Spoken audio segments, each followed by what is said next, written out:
Hello everyone. I hope you're doing well. Myself, I'm doing fine. Welcome to our online video tutorial about operation management. Now, this is the first video of 2018.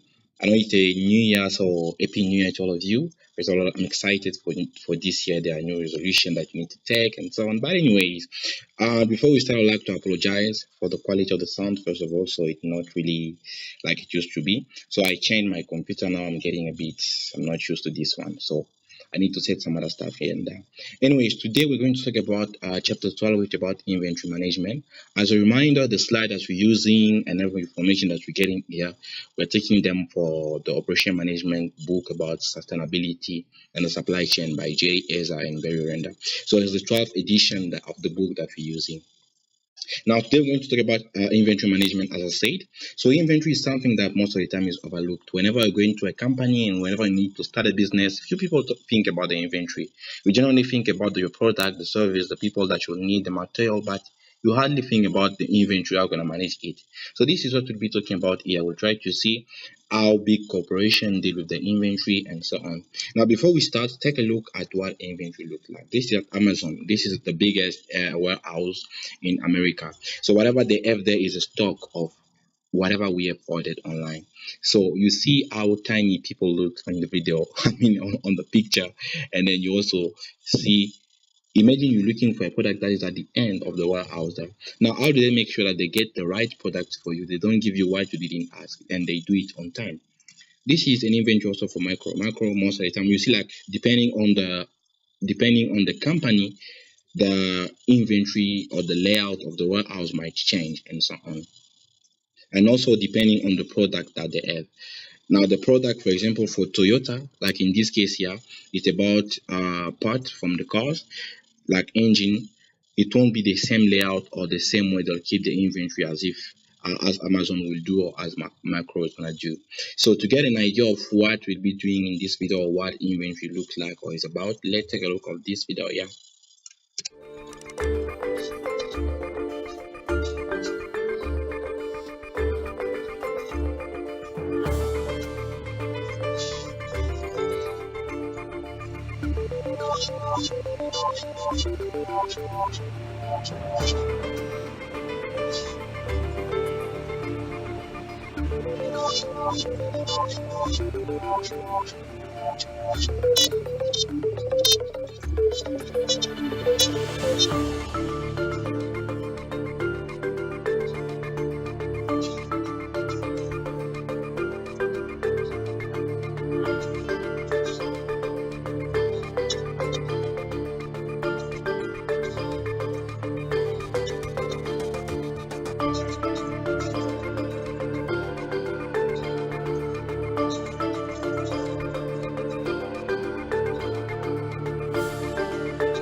This is so exciting. Now you see the way Amazon is they're dealing with the inventory, like they said in the video. I think the size of the warehouse is something like 1.1 million feet, unless I'm mistaken. And they also say that they are processing something like 629 orders, I don't know, per second, per minute, I don't know. Now, all this requires some capital, and this thing, they have robot inside the warehouse is huge, and the system to process all these things. This is what we'll be doing here. Now, before we start, this is what I'm gonna talk about in this video now. Now, before we start, this is like a map of what you're going to do. First of all, we are going to start with the importance of inventory. Now we'll talk about the types of inventory mainly. And then we're going to talk about method to manage the inventory. We'll talk about the ABC analysis, the record accuracy, and the control of service and of inventory. Then next, we'll talk about the inventory model, like what is a dependent, what is an independent demand, and then we talk about all ordering, and setup cost. Then next we talk about the inventory model for independent demand. Now this one here is more a calculation part. So this part here this first part of the video is only theoretical. So that means the remaining part we're going to do it like for calculation, like we always do. Now Let's start. First of all, you have the importance of inventory. Now, statistically, it seems like inventory represent generally 50% of, it's even more than 50% of the total money that you need to invest, like a capital for the business. So, as I said at the beginning of the video, few people, whenever they need to start a business, they don't think about inventory. You think about everything, but you don't think about inventory. And according to studies, as I said, this that inventory that we don't think about generally, it represents 50% or more of the money that we need to invest as a capital. So that's why operation management must be able to balance the inventory investment and the cost of the service, of customer service. In what way? Let me give you an idea of how inventory is expensive, first of all, and is important. Now, imagine you need to start your own business. The first thing that you need, first of all, is a warehouse, which is money. So it's a place. It can be a warehouse that you are renting or you need to build and so on. It's gonna involve money somehow. And then next, what you need is the manpower. So it can be the people. Let's say, for example, it can be the security guard. It can be the people that are going to work inside using the computers and so on. This one involves money too. You need to pay them at the end of each month. Some are working per day, some are working per week, and so on. Still, it's money. Next, what you need to do is the material. You need to buy forklifts, for example. So you need to buy material to handle the product. You need to pay electricity. You need to pay security things like camera, for example. Because at the end of the day, you need to have people that are going to monitor the product, people that are going guards to secure. So whenever you guys leave, for example, to avoid things like theft, to avoid things like I don't know, those things, fire alarms and all those things. So you need to involve all those things. You need to involve things like computers, for example. Like you've seen in the videos from Amazon, you've realized that those people, whatever they are using is automated. They know that at this time, this one is going to do this, this, and that. That thing must be scheduled. And all of this involve money. Now, tell me, based off what you've seen, really, you realize that inventory is more than even 50% sometimes. Now, as I said, it depends from one company to another. Obviously, the capital that you're going to invest for a company like for a warehouse like macro won't be the same, for example, of someone that owns a spaza shop, for example. Then next, the importance of inventory. Now we're going to talk about the types of inventory. First of all, you need to know that we have the inventory for raw material. Now this one here, by the way, the example that I'm giving here is in a manufacturing company of cars, for example. So this is the material that we're going to talk about. Now in that company, for example, the raw material that you have is it can be an inventory of product that has been purchased but not yet processed. Like it can be steel, it can be aluminium, for example, like in the case of the car manufacturing industry. Then next we have the work in process inventory. Now this is an inventory that is undergoing some changes but it's not yet completed. Like in that industry, we got our raw material, for example, of steel that we are using now to transform it to put the frame of the car and everything inside. So that one, we obviously we don't do a car in a day. Okay, depending on some cars, for example, but generally, like Toyota, they produce everything. They can assemble a car in a day. But the fact of assembling means that they already have some stock that they need to put in together and so on, like some engine and all those things. Now, that one is going to be part of the working process inventory. Then also we have the maintenance, repair, or operating. Now this one here is the inventory for all the materials that are going to be required to keep the machinery working and and to be even more productive. Now in this case here, you can have things like oil, you can have things like water, you can have things like all the screwdrivers that they are having here, like you can see, and so on. Now, then we have the finished product. Now, in this case here, the finished product is a product that you get that is ready for consumption. But this product here, it has not yet been exposed to the customers between brackets. So this product here is still in stock. So it's waiting to be shipped to the customer or whoever is going to need the product. So those are the four types of inventory that you need to know for your level right now. Then next, we have method to manage your inventory. Now, first of all, you have the ABC analysis. Now, before even we go further, we need to understand that this method here, that are even the more important, method that you need to know about inventory. So those are things that you're going to realize even in company. This is what they apply, and this is what you need to know if you need to open your company one day, or if you need to work somewhere. Now, first of all, you have the ABC analysis. So this analysis between bracket is an analysis that divide the inventory into three classes based on the annual dollar volume. Now, in this case here, we're talking about the dollar volume or the revenue between bracket, but it's not necessarily the case. Sometimes it can be based, for example, on the demand. Sometimes it can be based on the size of the product.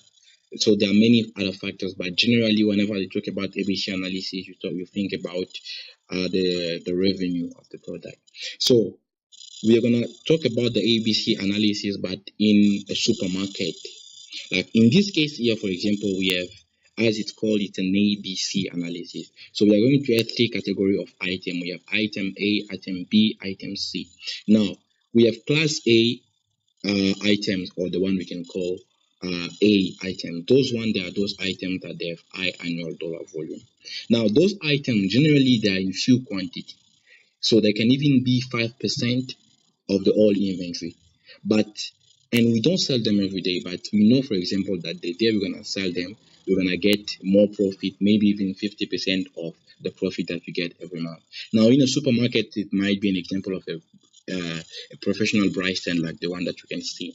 It can be sold at something like 20, 25,000. Imagine, for example, ShopRite selling this kind of price stand for something like 20,000 rand. Generally, ShopRite do not sell this kind of product, and they won't have a lot of them. They can have two or three, but they know that by the time they sell it, they can get enough money maybe to pay two or three employees. Then we have Class B items or B item. Those ones, they are the medium annual dollar volume items. So those items, as we say, they are not really many, they are not really few, they are just medium. So they have a medium annual dollar volume also with things like microwave, for example. So those products, they are not really expensive, they are not really that expensive, and it's not like people always buy them or people don't buy them, so they are mid. So in a month maybe you can sell 5 to 10, compare, for example, to our rice stand that you can sell probably even one after 2 or 3 months, you see. And then we have class C items. Now those class C items, they have low annual dollar volumes. Generally we have things like spoons, fork, you can even take these biscuit and so on. So, and you realize that these items here, there are a lot of them. They can even be 60% of the inventory, while the class B might be 30% of the inventory, and then we have the class A that will be 10%. Now with the class C, those things are those items that are generally a lot in the company in huge quantity, and you need to sell many of them to get a lot of revenue. And you will realize that this when we took the video that was talking about layout design, you realize that this product is a product that will be found almost everywhere in the supermarket. You won't find them at a specific spot. You can find them in a kitchen spot. You can find them where they are the dairy product. You can find them even next to the counter whenever you need to pay. So they need to maximize the exposure to be sold. Now, next you have the record accuracy. Now, this one is very obvious in the way that at the end of the let as a customer, for example, at the example that I gave you before, you don't want to go somewhere whereby you came yesterday, you check a product, and then you saw that it was in stock, and tomorrow you go, they tell you that it's not in stock anymore. Now, generally, it's irritating and so on. It might even make you not to come to the same company again. Now, sometimes it might be due to the fact that the management, they forgot or they overlooked some aspect of the inventory, like they thought that they had it in stock while they didn't.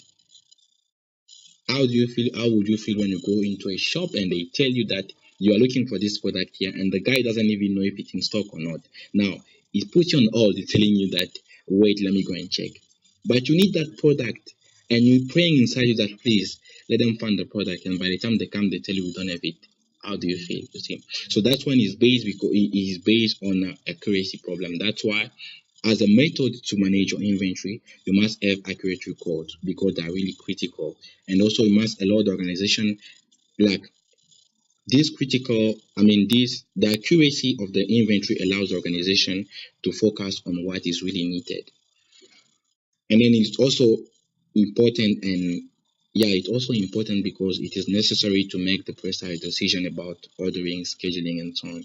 Because by the time you know, for example, that I have 10 units into my stock, you know that by the time I reach two, that's when I'm gonna order, or by the time I reach three, that's when I'm gonna order. So that's why you really need to know your accurate inventory. You must not come up with something like, I think we have something between 10 and 15. If it's 15, let it be 15. If it's 10, you must know. Then next we have the control of service inventories. Now this one here is more about the service industry. In the manufacturing industry, it's more easy to really know how much product you have in stock.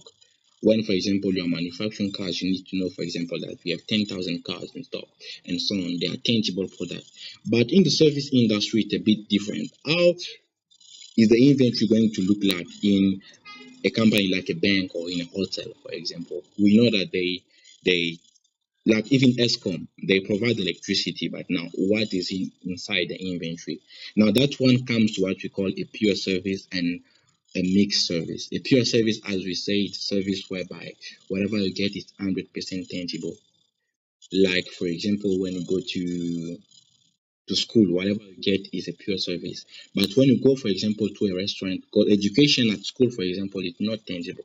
But when you go, for example, to a restaurant, you get a service of eating through some tangible product like food, for example. Now, this is where the concept of control of service inventory applies. Now, in this case here, as we say, it can be critical component. So even in the restaurant, for example, even if they are providing a service but somehow they have a stock, they need to know, for example, that we have 10 tomatoes, we have this amount of, I don't know, of groceries and so on. Even in the bank, for example, by the time you go to an ATM, the ATM must have a specific amount. You don't want to go to the ATM, you ask for 10,000, you ask for 3,000, for example, and the ATM only give you 2.5, saying that doesn't have money anymore. See, so to be able to perform well in the service industry, as far as inventory is concerned, is like you must have a good personnel first selection. You must have a good training and discipline so that people really know what they need to do, and you must also have a tight control of incoming shipment and effective control of all goods that are leaving the facility. Then next, as part of the inventory model, we have what we call independent and dependent demand.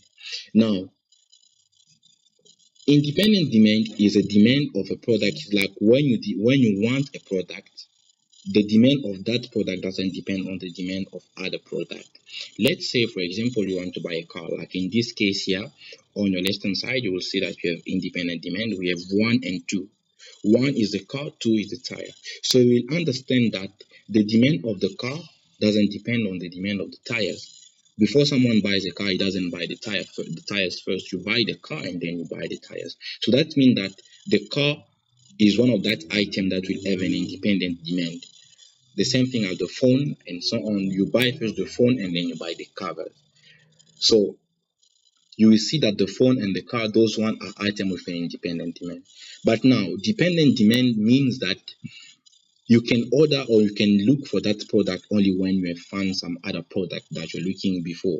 In this case, for example, I'm giving you an example of a plastic bag. So the demand of a plastic bag will depend on the demand of the main product, like main thing that you want to buy. Let's say, for example, you are in a supermarket, you are buying groceries. So the number of plastics that you're going to order will depend on the number of groceries that you want to buy. Someone who buys, for example, only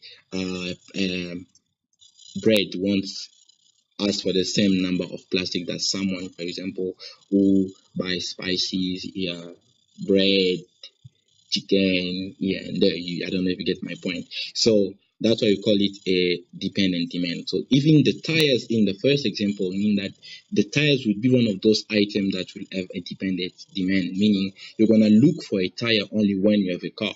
What is the point of having tires if you don't have a car? The same thing, like you can look for fuel only when you have a car. So there are many examples like that. You can try to think of some other things and then you relate here and there. Then In the inventory model, few things that you need to know that it involves cost. Now, this is the calculation part. That's what we start. That's where we need to start now. Now, with this model here, you need to know that whenever you're dealing with inventory, first of all, it involves cost, no matter what you're going to talk about. But what are really the costs that are involved when you need to talk about inventory? We have the holding cost, we have the ordering cost, and we have the setup cost. Now, the holding cost is generally the cost that is really important or that is involved in carrying the inventory of a product over time. Generally, for example, an example of holding cost will be, for example, electricity. So if, for example, you are working in a battery and then you need to keep meat, you need to pay for electricity. So the money, the cost that is involved to keep your, how do you call it, to keep your product or your inventory in good condition over time. This is what we call it holding cost. Even the security guys that you need to pay so that they'll keep your facility, it's part of the holding cost. Now, the ordering cost on the other side is the cost of placing an order or receiving an order. Like, for example, you place an order of, I don't know, 10,000 units. You get them, but you need to ship them from wherever you have bought them to where you need to get to use them. It's an ordering cost. Or whenever a customer makes an order and then you need to print the receipt and so on, you need to buy a printer, you need to have papers and so on. Those one are part of the ordering cost. Then you have the setup cost. Now, this is the cost generated to prepare a machine or a process for manufacturing and so on. Like, for example, the cost that will be used for maintenance. Like, if you have a specific machine and you need, for example, someone to maintain the machine, you need to pay those people. Or before you use a specific machine, you have to perform 1, 2, 3, 4 steps, and those steps are going to require some money somehow, so they will be part of the setup cost. Then next, this is the calculation part.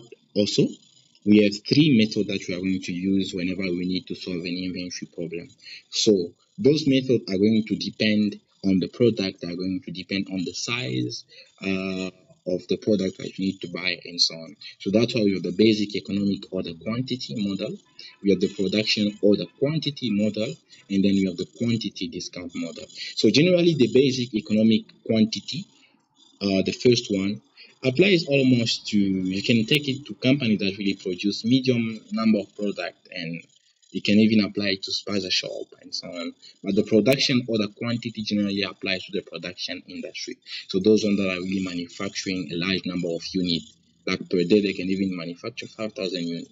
Then you have the quantity discount model. Generally, this is the model that applies to shops that um, sell, like wholesalers, for example. They sell a huge quantity of product, and by the time, for example, you meet a specific amount, they're going to give you a discount, saying, for example, that if you buy over 10 units, you get a discount of 5 rand per product. If you go to 100, you get a discount of this, and so on. So now let's look at the first model, which is the basic economic quantity model.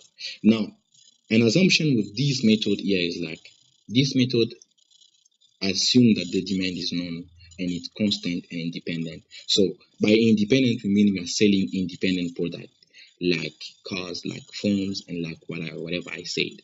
Then the demand also is constant, meaning that if we sold 175 units today, tomorrow it's 175, after tomorrow is 175, and so on, which is going to mean also that the demand is known, and also that the lead time is known and it's constant.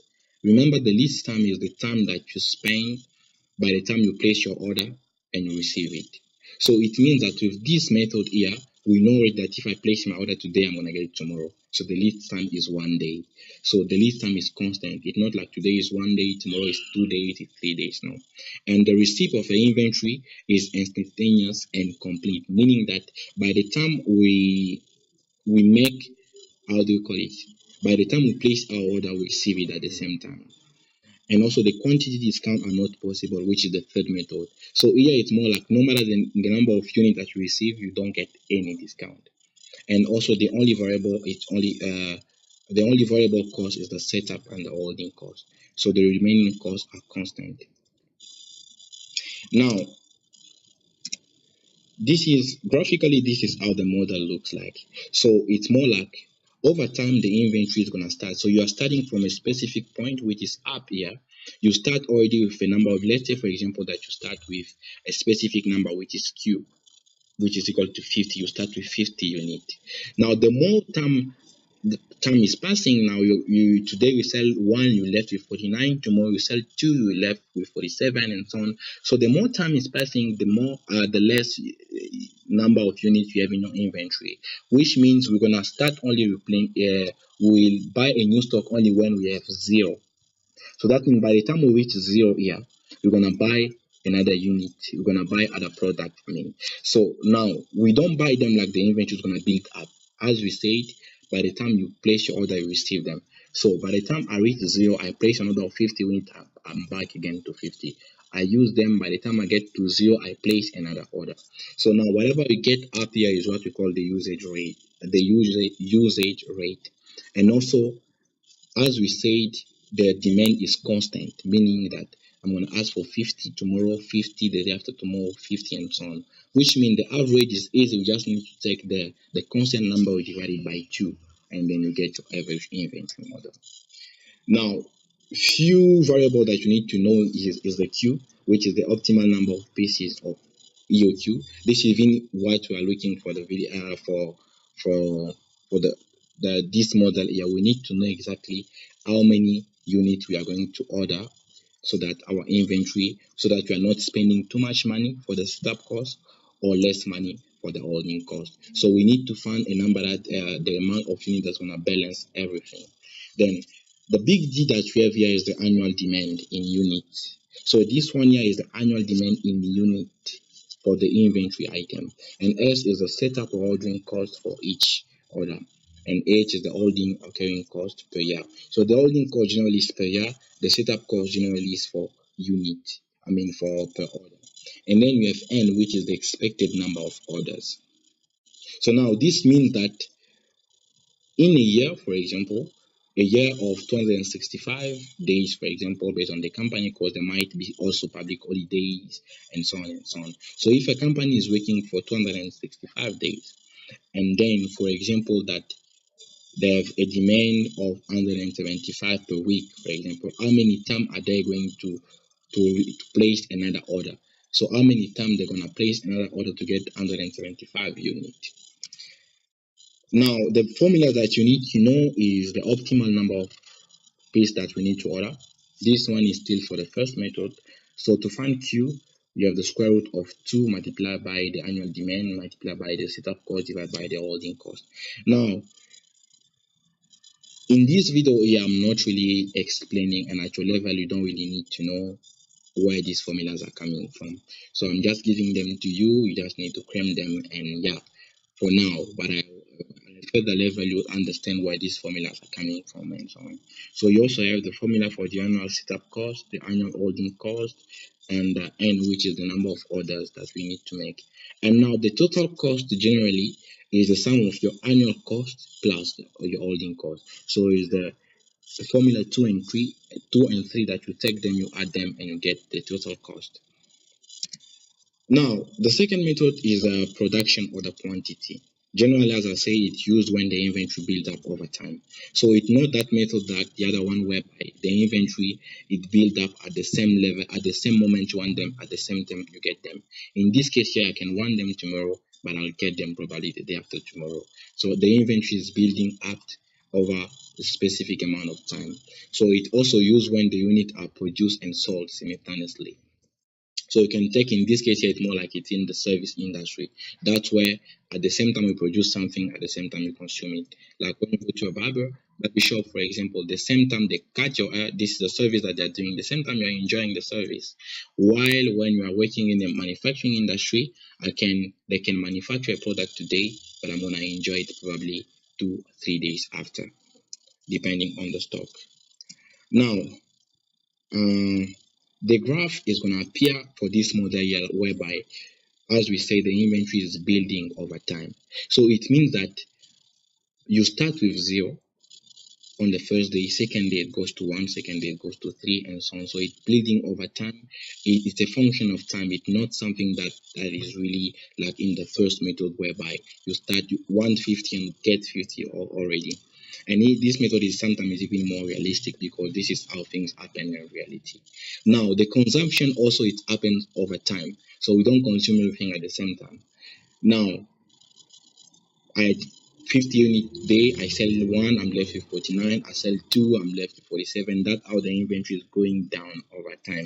Now, but also after we're done in the first cycle, it repeats itself again. By the time we reach to 0, I'm gonna order. So if I order 50, I won't generally get the 50 like we did with the first method. So I'll get probably 1, 2, 3 today. Tomorrow I get, and so on and so on. So that's why the inventory is also building over time.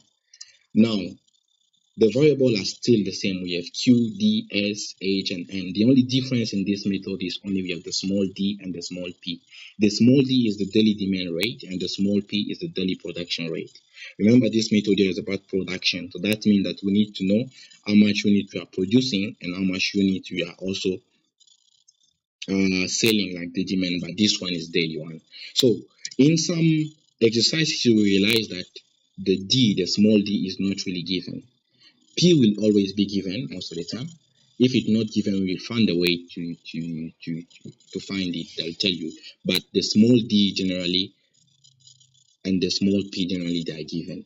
For the as far as the small d is concerned, if it's not given, you will the big D will be given to you, and the number of working days will be given to you. If they tell you, for example, that per year we are selling 2,000 units, and we are working for 200 days, that means obviously that you need to take 200 divided by 10, so the daily production will be probably 10, unless I'm mistaken. Yeah. So the formulas here are the same. The only difference is the holding cost. So the holding cost, instead of taking Q divided by 2 times H, like we did with the EOQ, with this one is Q divided by 2, but we have added another component, which is the daily production rate, the daily demand rate, and the daily production rate. They affect even the Q formula. So instead of having the square root of 2ds divided by h, we also add the daily production rate. So these are the formula. You can take a look at them whenever you feel like. Now, finally, we have the discount model. Now, the discount model here is a model that we reduce prices, and then the prices that we reduce generally are based on the quantity. They'll tell you, for example, that if you want to buy from 1 unit to 10 units, you need to pay 10 rand. Now, from 10 units to 50, you need to pay maybe 9.5, and so on. So it's really about the trade-off between the reduced product cost and the increased holding cost. So this method here generally use the same method or the same formulas as the basic EOQ. The only difference here is for the total cost, whereby we add another component, which is PD. P stands for price and D stands for the demand. So we first of all have the holding cost and the annual holding cost and the annual setup cost, but we're also gonna add the price times the demand. Now, this one here is the total cost. Let's say, for example, you have a demand of 2,000 units and the price is 10 rand per unit. So the total cost would be 10 times 2,000, which gives you 20,000. So this is how we work out today's method here. Now, with the formulas here, it's going to be difficult for you to grasp the concept. So what we're going to do in our next video is going to be about the application of these formulas here. Now, we're going to have 3 videos or 2, whereby the first video is going to be about the basic EOQ and the production model, and the last video is probably going to be about the discount model. So thank you so much for your time. I really hope that this video was interesting. Now, see you next time for the second video.